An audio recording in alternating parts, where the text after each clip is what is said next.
The morning sun cast long shadows across Lincoln High School's parking lot as Maya stepped out of her dad's pickup truck. She took a deep breath, adjusting the straps of her backpack while looking up at the 3-story brick building that would be her new academic home. This was the 5th school she'd attended in 4 years, thanks to her father's military career, and she'd gotten pretty good at reading the vibe of a place within the first few minutes. "You got this, kiddo," her father said through the rolled-down window, his voice carrying that mix of encouragement and concern that had become familiar over the years. "Remember what we talked about?" Maya nodded, giving him a small wave as he drove off. She knew the drill by now. Keep your head down for the first few weeks, figure out the social landscape, avoid drama, and focus on grades. It had worked at her last 3 schools, even though it meant spending most lunch periods alone with a book. Walking through the main entrance, she immediately noticed the usual high school hierarchy playing out in the crowded hallway. The loud group by the lockers had to be the popular kids, all perfectly styled hair and expensive sneakers. Near the trophy case, she spotted what looked like the athletes, their Letterman jackets making them easy to identify. Scattered throughout were the various other groups she'd learned to recognize over the years. Maya made her way to the main office, her sneakers squeaking slightly on the polished floor. The receptionist, a middle-aged woman with kind eyes and reading glasses hanging from a colorful chain, looked up with a genuine smile. "You must be our new student, Maya Johnson, right?" "Yes, ma'am," Maya replied, returning the smile. At least, the staff seemed friendly here. After getting her schedule and locker combination, Maya spent a few minutes studying the school map. First period was advanced chemistry with Mrs. Patterson in room 204. She climbed the stairs, noting how different groups of students seemed to claim different areas of the building. It was like an unspoken territorial system that existed in every school she'd attended. Chemistry class went smoothly enough. Maya chose a seat in the middle row, not too eager in the front but not hiding in the back either. Mrs. Patterson seemed competent and passionate about her subject, which Maya appreciated. Science had always been one of her stronger subjects, probably because it was consistent no matter which school she attended. A carbon atom was the same whether she was in California, Texas, or now here in North Carolina. During the lab portion, she was paired with a quiet boy named Devin, who seemed relieved to have a partner who actually understood the assignment. They worked well together, measuring solutions and recording data while other pairs struggled to follow the procedure. "You're really good at this," Devin commented as Maya carefully adjusted the burner flame. "Where'd you transfer from?" "Fort Bragg area," she replied, which was technically true since that's where they'd lived most recently. She'd learned that being vague about constant moving helped avoid the inevitable questions about why her family relocated so often. "Cool. My cousin's stationed there," Devin said, then focused back on their experiment. Maya appreciated that he didn't push for more details. The morning continued with similar interactions. Teachers who seemed competent, classmates who were polite but distant, and the gradual understanding that she was being quietly evaluated by everyone she encountered. It was the same dance she'd performed multiple times before.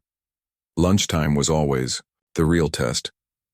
Maya grabbed a sandwich and apple from the cafeteria line, scanning the room for somewhere to sit. The tables had clearly defined territories, and as the new student, she had to be careful not to accidentally invade someone's established space. She spotted an empty table near the windows and made her way over, settling in with her lunch and pulling out a paperback novel she'd been reading. It was a fantasy story about a girl who discovered she had magical powers, which felt appropriately escapist for her current situation. "Mind if I sit here?" Maya looked up to find a girl with short curly hair and paint-stained fingers holding a lunch tray. She had kind eyes and wore a vintage band t-shirt that looked genuinely worn rather than fashionably distressed. "Sure," Maya said, closing her book but keeping her finger on the page. "I'm Zoe," the girl said, settling across from her. "I saw you in the art hallway earlier. You're the new transfer student, right?" Maya, and yeah, just started today. "How's it going so far?" Maya shrugged. "About what I expected. Everyone seems nice enough." Zoe glanced around the cafeteria, her expression becoming slightly more serious. "Most people here are pretty decent, just watch out for certain groups." There's this one girl, Chelsea Morrison, who thinks she runs the place. She's got this thing about picking on people she thinks won't fight back. Maya filed this information away. Every school had at least one person like that. Thanks for the heads up. No problem. Us artsy outsiders have to stick together, Zoe said with a grin, taking a bite of her sandwich. They chatted easily for the rest of lunch, talking about books, music, and Zoe's passion for photography. It felt good to have a normal conversation with someone who wasn't trying to figure out where she fit in the social hierarchy. The afternoon classes went by quickly.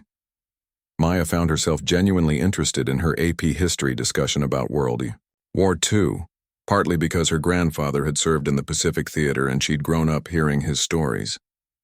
In English, they were starting a unit on contemporary poetry, which was a pleasant surprise since her last school had focused heavily on classical literature. As the final bell rang, Maya gathered her things and headed to her locker. The hallways, filled with the usual end-of-day chaos of students rushing to catch buses, meet friends, or escape to after-school activities. She was organizing her backpack when she noticed a commotion near the main entrance. A group of students had gathered around what appeared to be an argument between two girls. Maya couldn't see clearly from her distance, but she could hear raised voices and the excited murmur of spectators. Her instincts told her to avoid whatever drama was unfolding, so she finished at her locker and headed toward a different exit. Walking toward the student parking lot where her dad would pick her up, Maya reflected on her first day. It had gone better than some of her previous transfers, worse than others.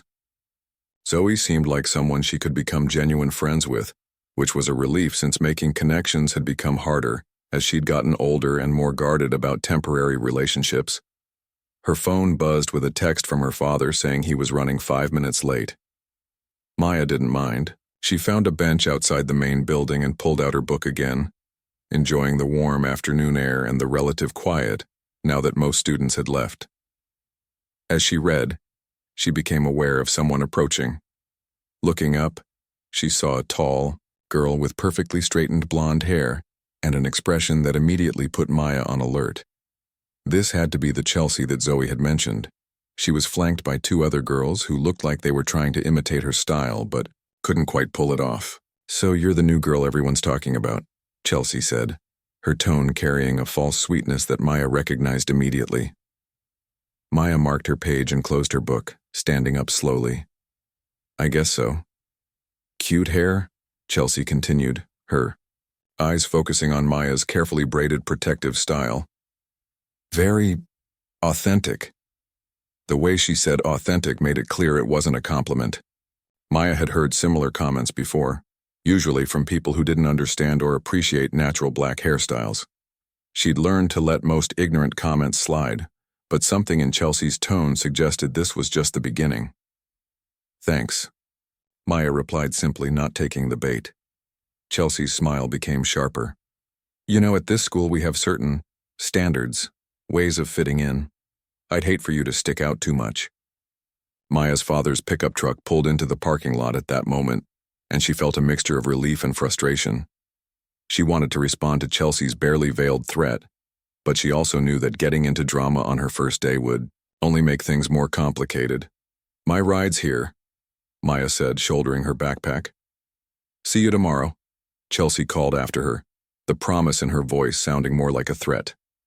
As Maya walked toward her father's truck, she could feel Chelsea's eyes on her back. She'd dealt with bullies before, but something about this girl felt different, more calculating, more dangerous. "How was your first day?" her father asked as she climbed into the truck.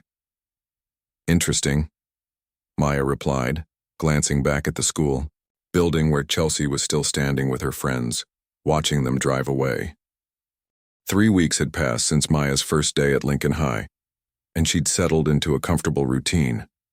Her friendship with Zoe had grown stronger, and they'd started eating lunch together regularly, along with Devin from her chemistry class, and a few other students who appreciated having genuine conversations instead of gossip sessions. Maya had managed to avoid any serious confrontations with Chelsea Morrison, though she'd noticed the girl watching her from across hallways and making snide comments just loud enough for Maya to hear. The morning started like any other Wednesday. Maya's alarm went off at 6:30, giving her enough time to moisturize and rebraid the sections of her hair that had loosened overnight. Her protective style was holding up well, the neat cornrows leading into box braids that fell just past her shoulders. She'd spent 3 hours getting them done the weekend before her transfer, sitting patiently while her cousin worked magic with her hands, creating a style that would last for weeks and keep Maya's natural hair healthy. In first period chemistry, Mrs. Patterson announced they'd be starting a new lab project on chemical reactions that would count for 20% of their quarter grade. Maya felt confident about the assignment, especially since she and Devon had become an effective team. Their success in previous labs had earned them respect from their classmates, and Maya was starting to feel like she might actually belong somewhere for once. "Maya, could you grab the safety goggles from the supply closet?" Mrs. Patterson asked during setup. As Maya walked to the back of the classroom, she overheard 2 girls whispering near the lab stations. "I heard Chelsea's planning something big for the new girl," one of them said. "She's been waiting for the right moment." Maya pretended not to hear, but her stomach tightened. She'd hoped that avoiding direct confrontation would eventually make Chelsea lose interest and move on to someone else. Apparently that strategy wasn't working. The rest of the morning passed without incident. Maya excelled in her AP history discussion about civil rights movements, contributing insights that impressed both her teacher and classmates. She was starting to realize that this school actually had higher academic standards than some of her previous ones, which motivated her to push herself even harder. When lunchtime arrived, Maya grabbed her usual turkey sandwich and headed to the table where Zoe was already sitting, sketching in a notebook while eating an apple. Devon joined them, a few minutes later, followed by Kai, a quiet girl from Maya's English class who wrote poetry in her spare time. "So my mom finally agreed to let me apply to that summer art program in Asheville," Zoe announced excitedly. "The one I've been talking about for months." "That's awesome," Maya said, genuinely happy for her friend. "You're definitely talented enough to get in." They were deep in conversation about college applications and future plans when Maya noticed the cafeteria gradually getting quieter.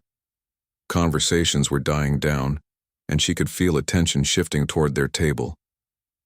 She looked up to see Chelsea Morrison approaching with her usual entourage of followers, but this time the group was larger than usual. Chelsea moved with the confidence of someone who knew they had an audience. She'd clearly planned this moment, timing it for maximum impact when the cafeteria was fullest.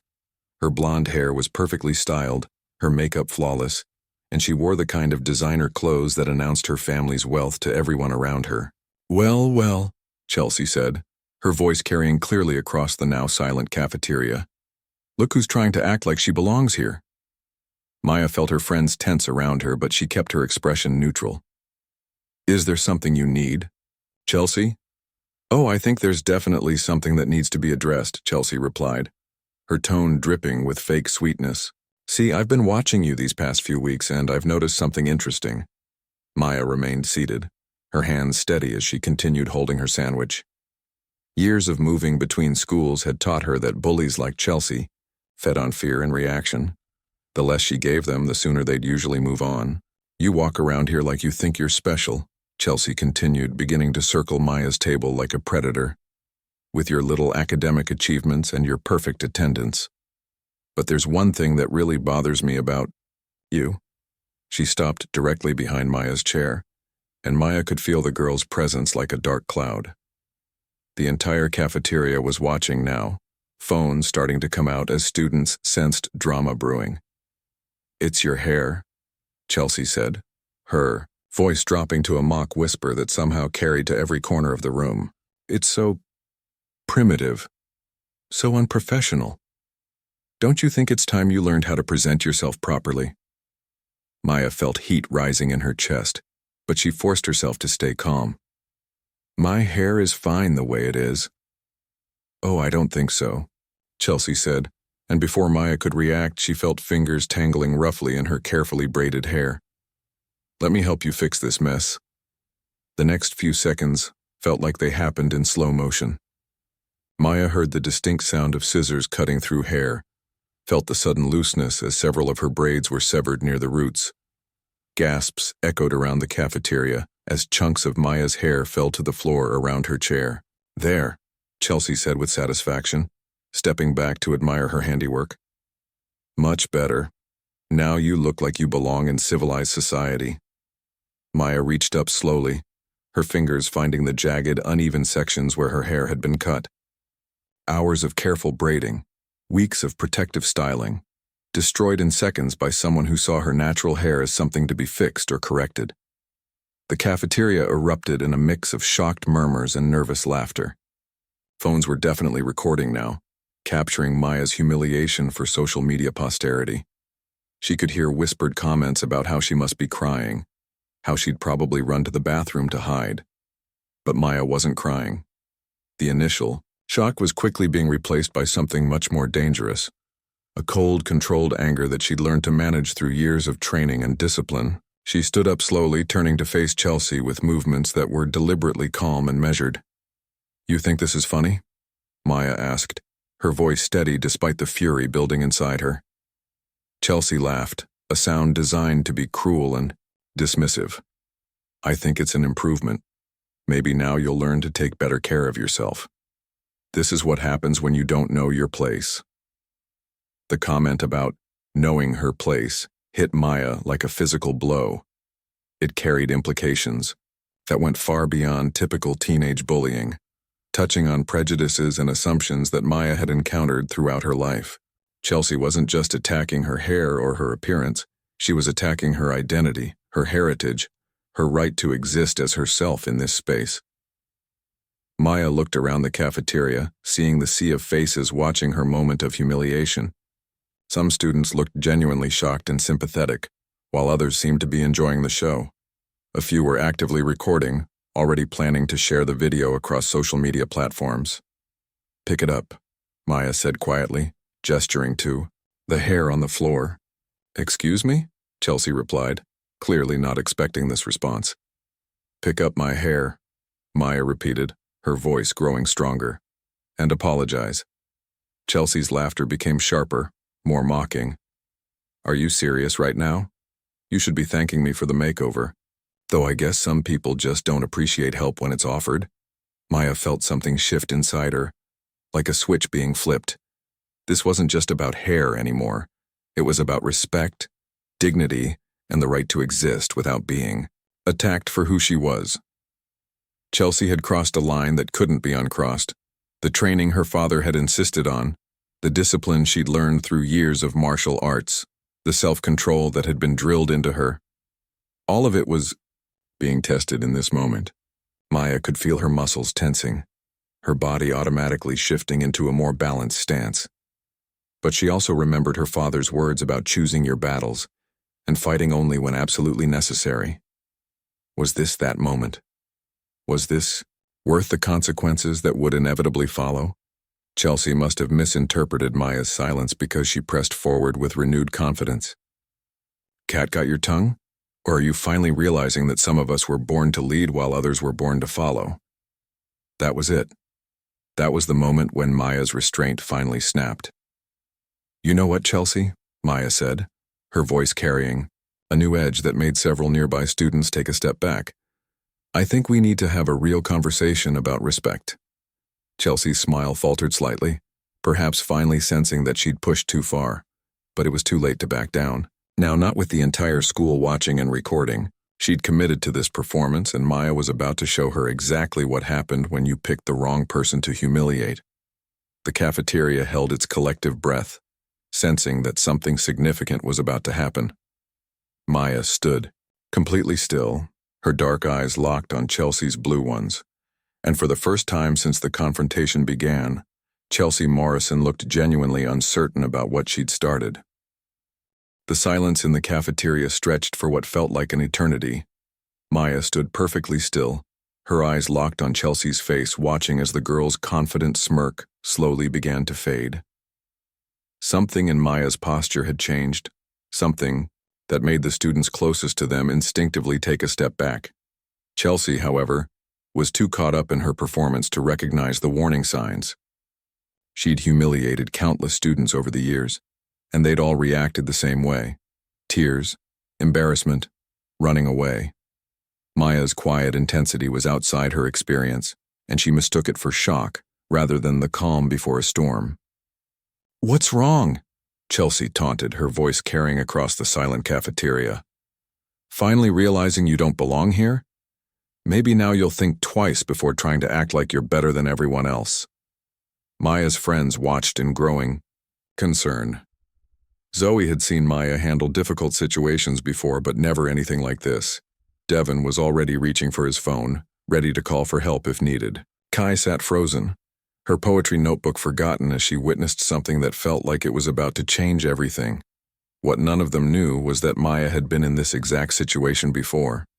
Not the hair cutting, but the moment when someone decided to test her because they thought she looked like an easy target. It had happened at her school in Colorado, when a group of older students cornered her after class. It had happened in Texas, when a boy decided her quiet nature meant she wouldn't fight back. And each time, Maya had made the same choice: to walk away, to de-escalate, to be the bigger person. But something about this moment felt different. Maybe it was the public humiliation, or the destruction of something that connected her to her cultural identity, or simply the fact that she was tired of always being the one who had to be reasonable. For the first time in years, Maya felt her carefully maintained self-control beginning to slip. Chelsea must have sensed something changing, because her next words came out with less confidence than before. "Are you just going to stand there? Say something." Maya slowly removed her jacket, folding it carefully and placing it on the table behind her. The simple action revealed arms that were clearly toned and muscular, marked with small scars from years of training. Several students in the immediate area noticed and began whispering to each other. "I've been training in mixed martial arts since I was 8 years old," Maya said quietly, her voice carrying clearly in the hushed space. "My brother competed nationally before he joined the military. My father taught me that fighting should always be the last resort." Chelsea's eyes widened slightly as she processed this information, but she was in too deep to back down now. Her followers were watching, the whole school was recording, and her reputation depended on maintaining her dominance. "So what?" Chelsea scoffed, though her voice had lost some of its edge. "You think that scares me? This isn't some action movie. Real life doesn't work like that." Maya rolled her shoulders, a motion that looked casual but was actually her body's way of preparing for potential conflict. Years of training had made these movements automatic, muscle memory kicking in even when she wasn't consciously planning to fight. "You're right," Maya replied, her tone still eerily calm. "Real life is different. In real life, actions have consequences. In real life, you can't just attack someone and expect them to take it quietly." She gestured to the hair scattered on the floor around her chair. "This took 3 hours to braid. It's a protective style that keeps my natural hair healthy. It's part of my heritage, my identity. And you destroyed it because you thought I wouldn't fight back." The cafeteria was dead silent now. Even the lunch staff had stopped what they were doing to watch the confrontation unfold. Everyone could sense that something significant was happening, though most didn't understand the full scope of what Chelsea had triggered. Maya's training had taught her to read opponents, and she could see that Chelsea was beginning to feel uncertain. The girl's stance had become more defensive, her eyes darting around as if looking for an escape route. But her pride and the presence of so many witnesses wouldn't let her back down. "Look, I don't want to fight you," Maya continued, though her body language suggested she was fully prepared to do exactly that. "But I'm not going to let you think you can treat people this way without consequences." Chelsea's response came out as more of a nervous laugh than genuine amusement. "You think you're tough? You think because you learned some karate moves you can intimidate me?" "Mixed martial arts," Maya corrected automatically. "And I don't want to intimidate you. I want you to understand that your actions matter, that the way you treat people matters." But Chelsea was past the point of listening to reason. The attention, the cameras, the pressure to maintain her image, it all combined to push her toward a decision that would change everything.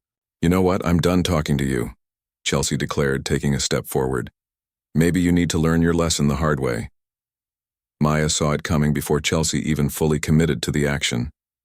Years of sparring had taught her to read body language, to anticipate movement before it happened.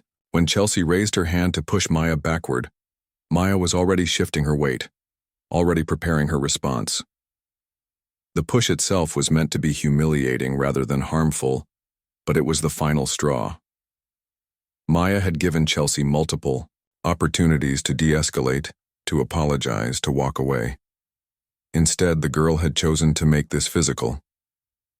As Chelsea's hands made contact with her shoulders, Maya felt something click into place. All the training sessions with her father, all the hours spent in dojos across different states, all the discipline and technique that had been drilled into her over the years, it all crystallized in this single moment. Maya's response was swift and controlled. She grabbed Chelsea's wrists as the girl tried to push her, using Chelsea's own momentum against her. In one fluid motion that took less than 3 seconds, Maya pivoted, swept Chelsea's legs, and guided her to the ground in a move that was both defensive and utterly effective. Chelsea found herself on the cafeteria floor, completely stunned by how quickly the situation had reversed. She'd expected Maya to stumble backward, maybe fall down, certainly to be embarrassed and defeated.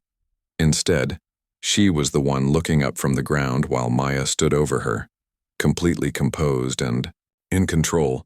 The cafeteria erupted in shocked exclamations and nervous energy.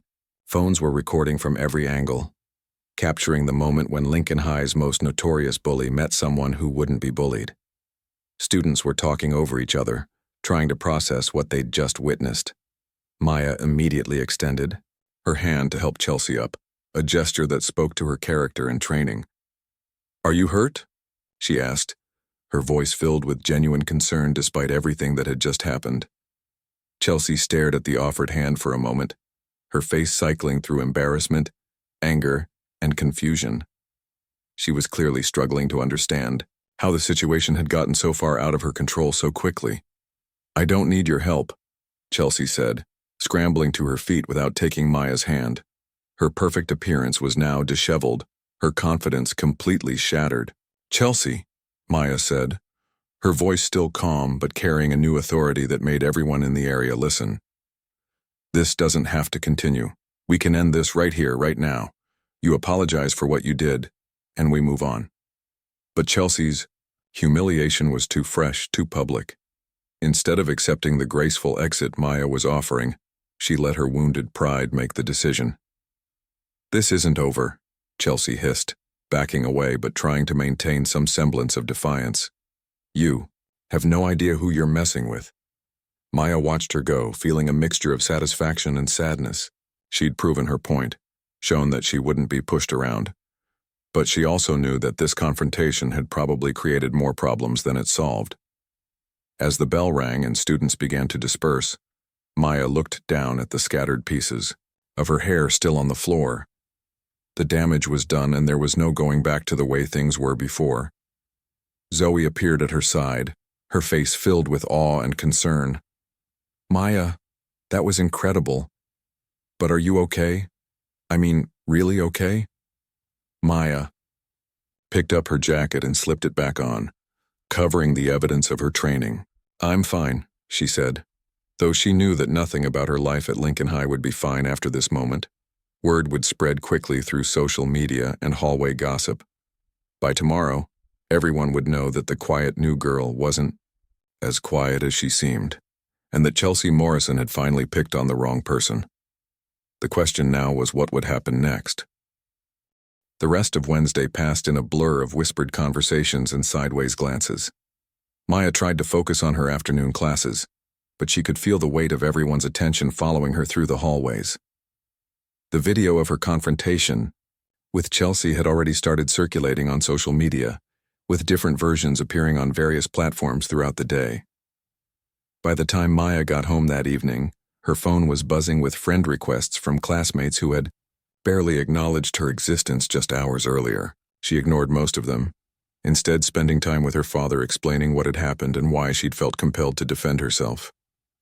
"You did the right thing," her father had said, examining the damaged sections of her hair with gentle fingers. "Sometimes walking away isn't an option, especially when someone attacks who you are as a person. But now we need to be prepared for whatever comes next."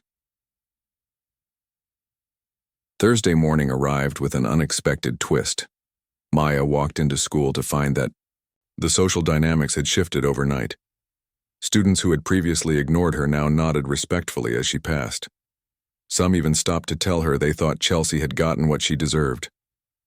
But Maya also noticed Chelsea's usual group of followers watching her with open hostility, clearly planning something. The morning classes went smoothly, though Maya could tell her teachers had heard about the incident. Mrs. Patterson in chemistry gave her an encouraging smile, while her history teacher made a point of praising her insightful comments during discussion. It felt like the adults were quietly showing their support without directly addressing what had happened. Lunchtime brought the real test. Maya approached her usual table with some hesitation, unsure how the atmosphere would feel after yesterday's drama. Zoe was already there along with Devin and Kai, but they'd been joined by several other students Maya recognized but had never really talked to. "Maya," called out a girl named Riley from her English class. "That video is everywhere. My cousin, in California, already saw it." Maya felt her stomach drop. She'd hoped the incident would stay contained within their school, but apparently social media had other plans. "Everyone's talking about how you handled Chelsea," added Tommy, a quiet kid from her history class. "Nobody's ever stood up to her like that before." As Maya sat down with her lunch, she noticed something interesting happening around the cafeteria. Students were approaching her table throughout the lunch period, many of them sharing stories about their own encounters with Chelsea Morrison. It seemed like her confrontation had opened a floodgate of previously suppressed experiences. "She made fun of my stutter for months last year," confided a sophomore named Alex. "Made me afraid to speak up in class. She started rumors about me that almost cost me my relationship with my girlfriend," shared a senior girl Maya had seen in the art hallways. One by one, students revealed how Chelsea's behavior had affected them. Some had switched classes to avoid her. Others had eaten lunch in empty classrooms rather than face potential humiliation in the cafeteria. Maya began to realize that Chelsea's reign of intimidation had been far more extensive than she'd understood. "The thing is," Devin said thoughtfully, "everyone was afraid to do anything because she seemed untouchable. Her parents donate money to the school. Her older sister was valedictorian and she's been here since kindergarten. Nobody thought anyone could actually stand up to her." Maya listened to these stories with growing discomfort. She hadn't intended to become some kind of symbol or inspiration. She'd simply reacted to an immediate threat in the way her training had taught her. Now it seemed like her actions had inadvertently started something much larger. The peaceful lunch period was interrupted when Chelsea Morrison entered the cafeteria, flanked by her remaining loyal followers and looking like she hadn't slept well. Her usual perfect appearance was slightly disheveled, and there was something different about her expression. Instead of the confident superiority Maya had grown accustomed to seeing, Chelsea looked angry and desperate. The cafeteria's noise level dropped noticeably as students sensed potential drama. Maya felt her muscles tense automatically, her body preparing for another confrontation, even though she hoped it wouldn't come to that. Chelsea approached Maya's table with deliberate steps, clearly having planned this moment. When she stopped a few feet away, Maya could see that her hands were shaking slightly, though whether from anger or nerves was unclear. "You think you're so smart," Chelsea said, her voice carrying across the quiet cafeteria. "You think because you embarrassed me yesterday you've won something, but you have no idea what you've started." Maya set down her sandwich and looked up calmly. "I didn't start anything, Chelsea. You did when you decided to cut my hair." "That was nothing compared to what I can do to you," Chelsea replied, though her threat lacked the casual confidence she'd shown in previous encounters. "My family has connections in this town. My mother sits on the school board. One phone call from her and you'll be transferred to whatever school takes problem students." Maya felt a flash of anger at the implication that she was a problem student, but she kept her voice level. "Is that supposed to scare me? I've attended 5 schools in 4 years. I'm used to adapting." "Maybe," Chelsea said, stepping closer despite the obvious tension in her body. "But what about your little friends here? What happens to them when I decide they're guilty by association?" Maya felt something cold settle in her stomach. This was exactly what she'd been afraid of, that standing up for herself would bring consequences for the people who had shown her kindness. Zoe spoke up from beside her. "We can take care of ourselves, Chelsea. You don't scare us anymore." "Really?" Chelsea's laugh sounded forced and bitter. "We'll see about that. All of you think this is over, but it's just beginning. Maya might know how to fight, but she can't protect all of you all the time." Maya stood up slowly, her movement causing several nearby students to shift nervously. She was acutely aware that phones were already out, ready to record whatever happened next. "Chelsea," Maya said quietly, "you're making this bigger than it needs to be. What happened yesterday was between you and me. Leave everyone else out of it." "Oh, now you want to negotiate?" Chelsea's voice rose, attracting even more attention. "Yesterday you humiliated me in front of the entire school. You think I'm just going to forget that?" Maya could see that Chelsea was operating on pure emotion now, her usual calculated cruelty replaced by raw hurt pride. In some ways, this made her more dangerous because she was less predictable. "I didn't humiliate you," Maya replied. "You humiliated yourself when you decided to attack someone who hadn't done anything to you. All I did was defend myself." "Defend yourself?" Chelsea's voice cracked slightly. "You put me on the ground in front of everyone. Do you know what that's done to my reputation?" For a moment, Maya felt an unexpected flash of sympathy. Chelsea was clearly struggling with the reversal of her social position, and despite everything that had happened, Maya didn't enjoy seeing anyone suffer. "Your reputation was built on making other people feel small," Maya said gently. "Maybe this is a chance to build something better." But Chelsea was beyond hearing reason. The past 24 hours had apparently been torture for someone accustomed to being feared and respected. Her world had been turned upside down, and she was desperate to restore the balance of power. "You don't get to lecture me," Chelsea snarled, taking another step forward. "You've been here for 3 weeks. I've been building my place in this school for years, and I'm not going to let some transfer student destroy everything I've worked for." Maya felt the familiar sensation of her training kicking in as Chelsea moved into her personal space. Every instinct told her to prepare for another physical confrontation, but she also knew that escalating things further would only make the situation worse for everyone involved. "Chelsea, step back," Maya said firmly. "We don't need to do this again." "Yes, we do," Chelsea replied, her voice dropping to a dangerous whisper. "Because yesterday was a fluke. You caught me off guard, but today I'm ready for you." Maya realized with growing concern that Chelsea had spent the night convincing herself that she could win a rematch. The girl's pride simply wouldn't allow her to accept that she'd been outmatched by someone she'd considered an easy target. "This won't end the way you think it will," Maya warned, her own voice becoming harder. "And this time, there will be consequences for both of us." "Let there be consequences," Chelsea replied, raising her hands in a way that suggested she was about to make the same mistake twice. Maya shifted her weight, her body automatically preparing for whatever came next. Around them, the cafeteria held its collective breath, waiting to see if Lincoln High's most dramatic confrontation would have a sequel.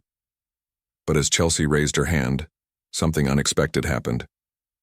Principal Williams appeared at the cafeteria entrance, flanked by 2 security guards and looking like someone who had finally had enough of the drama disrupting his school.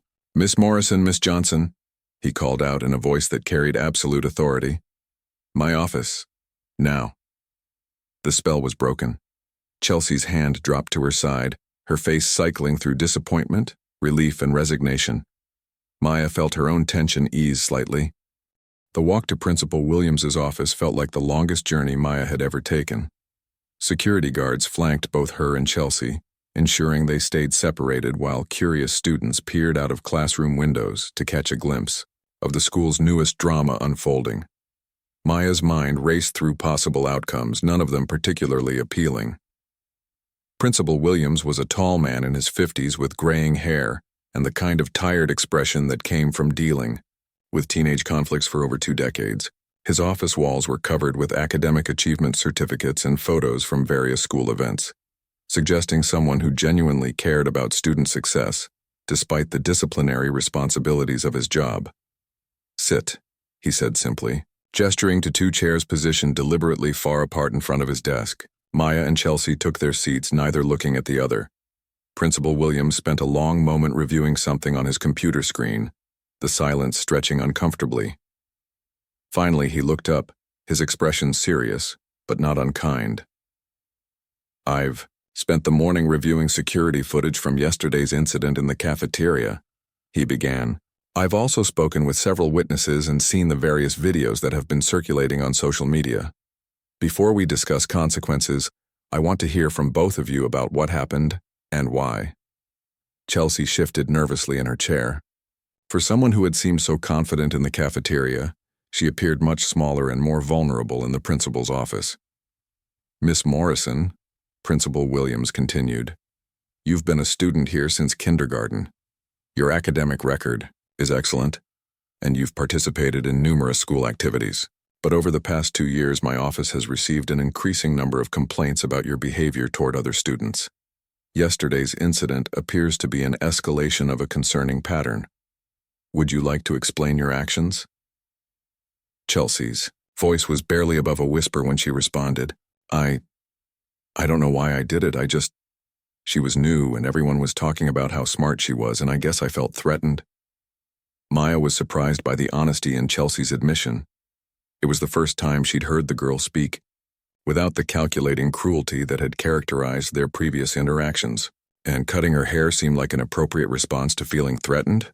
Principal Williams asked, his tone indicating he found this logic deeply flawed. "No," Chelsea said, tears starting to form in her eyes. "It was stupid and mean, and I knew it was wrong even while I was doing it. I just couldn't stop myself." Principal Williams turned his attention to Maya. "Miss Johnson, according to the security footage and witness statements, you showed remarkable restraint in a very difficult situation.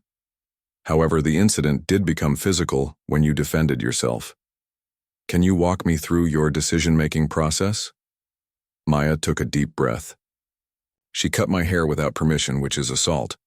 She made comments that felt racially motivated, and when I asked her to apologize and she refused, then tried to push me, I defended myself using techniques my father taught me.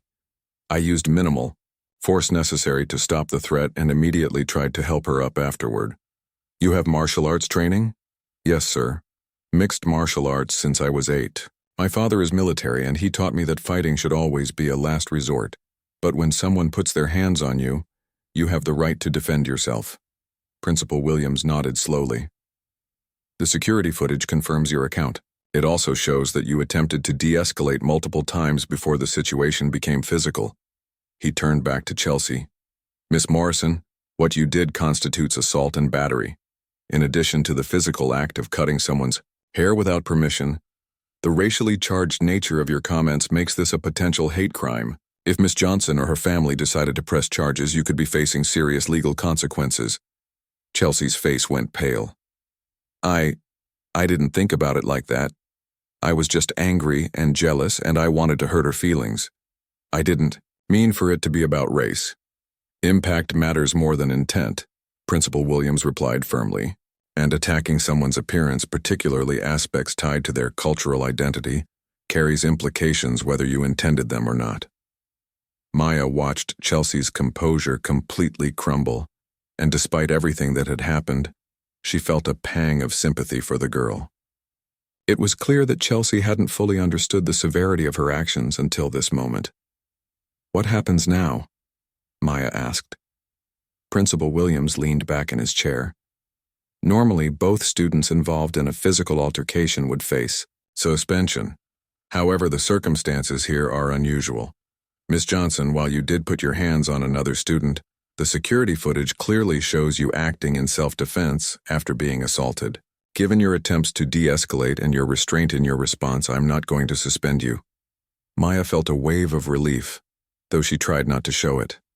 "However," the principal continued, "I am assigning you 20 hours of community service to be completed through our peer tutoring program. I think your academic skills and apparently your conflict resolution abilities could benefit other students." He turned to Chelsea. "Miss Morrison, Your situation is more serious. This is your third incident of bullying behavior in my office this year. I'm suspending you for 1 week, and when you return, you'll be on behavioral probation for the remainder of the semester. Additionally, you'll complete 40 hours of community service and attend weekly counseling sessions with our school psychologist. Chelsea nodded miserably, clearly understanding that she'd gotten off relatively lightly considering the potential legal ramifications. Furthermore, Principal Williams added, you'll write a formal apology to Miss Johnson and pay for her to have her hair professionally repaired at a salon of her choosing. I can do that, Chelsea said quickly. I want to do that. Maya looked at Chelsea for the first time since they'd sat down. The girl's perfect facade had completely disappeared, replaced by genuine remorse and what looked like relief at having a path toward making things right. There's one more thing, Principal Williams said. The videos from yesterday have been circulating widely, and I've been fielding calls from other students and parents about bullying incidents involving Miss Morrison. It's clear that this problem is bigger than just yesterday's incident. He paused, looking directly at Chelsea. I'm implementing a new anti-bullying initiative, and I want both of you to be part of it. Miss Morrison, you'll help develop educational materials about the impact of bullying behavior. Miss Johnson, I'd like you to consider leading self-defense workshops for students who feel vulnerable. Maya was surprised by the suggestion. You want me to teach other students to fight? I want you to teach them to defend themselves and build confidence, Principal Williams clarified. From what I've observed, you have the skills and the character to help other students feel empowered without encouraging violence. Over the following weeks, an unexpected transformation took place at Lincoln High. Maya's community service tutoring sessions became some of the most popular study groups in school. Students who had struggled academically found her patient teaching style encouraging, while others seemed drawn to her quiet confidence. The self-defense workshop started small, with just a few students who had expressed interest. But as word spread, the group grew to include students of all backgrounds and experience levels. Maya focused on basic defensive techniques, situational awareness, and most importantly, the mental discipline required to use physical skills responsibly. Chelsea's return to school after her suspension was awkward at first. Many students expected her to resume her previous behavior, but something fundamental had changed. Her counseling sessions had helped her understand that her bullying behavior stemmed from her own insecurities and fear of losing social status. She threw herself into the anti-bullying initiative, creating presentations that honestly addressed the harm caused by her past actions. The formal apology Chelsea wrote to Maya was genuine and thoughtful, acknowledging not just the physical assault, but the deeper issues around respect and cultural sensitivity. When they met at the salon to repair Maya's hair, their conversation was hesitant, but real. I keep thinking about what would have happened if you hadn't fought back, Chelsea admitted, as the stylist worked to fix the damage. How many other people I hurt who just didn't have the ability to defend themselves. Maya watched in the mirror as her hair was carefully restored. Everyone has the ability to defend themselves somehow. Sometimes it's physical, sometimes it's speaking up, sometimes it's just refusing to let someone else define your worth. By the end of the semester, Lincoln High had become a different kind of place. The anti-bullying initiative had created new channels for students to report problems and seek help. Maya's self-defense classes had evolved into a broader program about personal empowerment and conflict resolution. And Chelsea had become an unlikely advocate for treating others with respect and dignity. Maya still moved frequently due to her father's military career, but the impact of her time at Lincoln High extended far beyond her own experience. She'd learned that sometimes standing up for yourself does more than protect you.